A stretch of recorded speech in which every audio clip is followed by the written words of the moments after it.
একটি বিমানের ভেতর চারদিক নিস্তব্ধতা, কেউ কথা বলছেন না, কারো চোখে পানি, কারো মাথা নিচু। এই মানুষগুলা কেউ ঘুরতে যাননি, কেউ সফল হয়ে দেশে ফিরছেন না। তারা ফিরছেন ভাঙা স্বপ্ন, অপমান আর বুক ভরা কষ্ট নিয়ে। ভিডিওতে দেখা যায় সবার মাথা ন্যাড়া, হাতে একটি সাদা ট্রাভেল পারমিট। এই ন্যাড়া মাথা কোনো ইচ্ছাই করা নয়, এটি মালয়েশিয়া ডিটেকশন ক্যাম্পে কাটানো দিনের এক নীরব সাক্ষী। দিনের পর দিন বন্দি জীবন কাটিয়ে, অপমান আর কষ্ট সহ্য করে আজ তারা দেশে ফিরছেন আপন মানুষের কাছে। এই মানুষগুলার প্রত্যেকেরই একটি গল্প আছে। কেউ বাবার জমি বিক্রি করেছেন, কেউ মায়ের গহনা বন্ধক রেখেছেন, কেউ সুদের টাকা ধার করেছেন, শুধু একটি স্বপ্ন নিয়ে বিদেশে গিয়ে কষ্ট করে কাজ করবেন, পরিবারের মুখে হাসি ফোটাবেন, সন্তানের ভবিষ্যৎ গড়বেন। কিন্তু সেই স্বপ্নের পথেই উত পেতেছিল প্রতারণা। কেউ কাজ পাননি, কেউ ভুয়া ভিসা বা কাগজপত্র ফাঁদে পড়েছেন, কেউ অসাধু দালাল আর কোম্পানির প্রতারণার শিকার হয়েছেন। একসময় তারা হয়ে পড়েছেন অবৈধ প্রবাসী। তারপর একদিন শুরু হয়েছে দুঃস্বপ্ন, গ্রেপ্তার, ডিটেকশন ক্যাম্প আর দীর্ঘ বন্দি জীবন।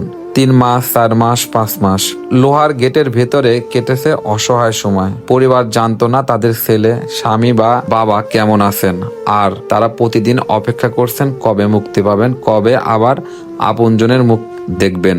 আজ তারা ফিরছেন ঠিকই, কিন্তু সঙ্গে নেই কোনো সঞ্চয়, নেই কোনো উপহার, নেই পরিবারের জন্য সুখবর। আছে শুধু একটি ছোট ব্যাগ, হাতে একটি ট্রাভেল পারমিট আর বুক ভরা কান্না। বিমানবন্দরে হয়তো কোনো মা ছেলেকে জড়িয়ে ধরে কাঁদবেন, কোনো ছোট সন্তান বাবাকে চিনতে একটু সময় নেবে, কোনো স্ত্রীর চোখের পানি লুকিয়ে বলবেন তুমি ফিরে এসেছো, এটাই অনেক। কিন্তু তাদের বুকের ভেতরে কষ্ট কেউ দেখতে পাবে না।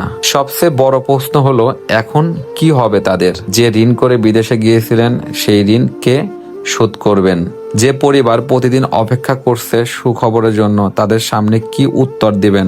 ভেঙে যাওয়া স্বপ্ন কি আবার জোড়া লাগবে? এই দৃশ্য শুধু কয়েকজন মানুষের কান্না নয়, এটি অসংখ্য বাংলাদেশি পরিবারের কান্না। এটি দালাল চক্রের প্রতারণার নির্মম পরিণতি। এটি আমাদের জন্য একটি বড় সতর্ক বার্তা। বিদেশে যাওয়ার আগে অবশ্যই সরকারি নিয়ম মেনে সব কাগজপত্র যাচাই করুন। দালালের মিষ্টি কথায় বিশ্বাস করবেন না।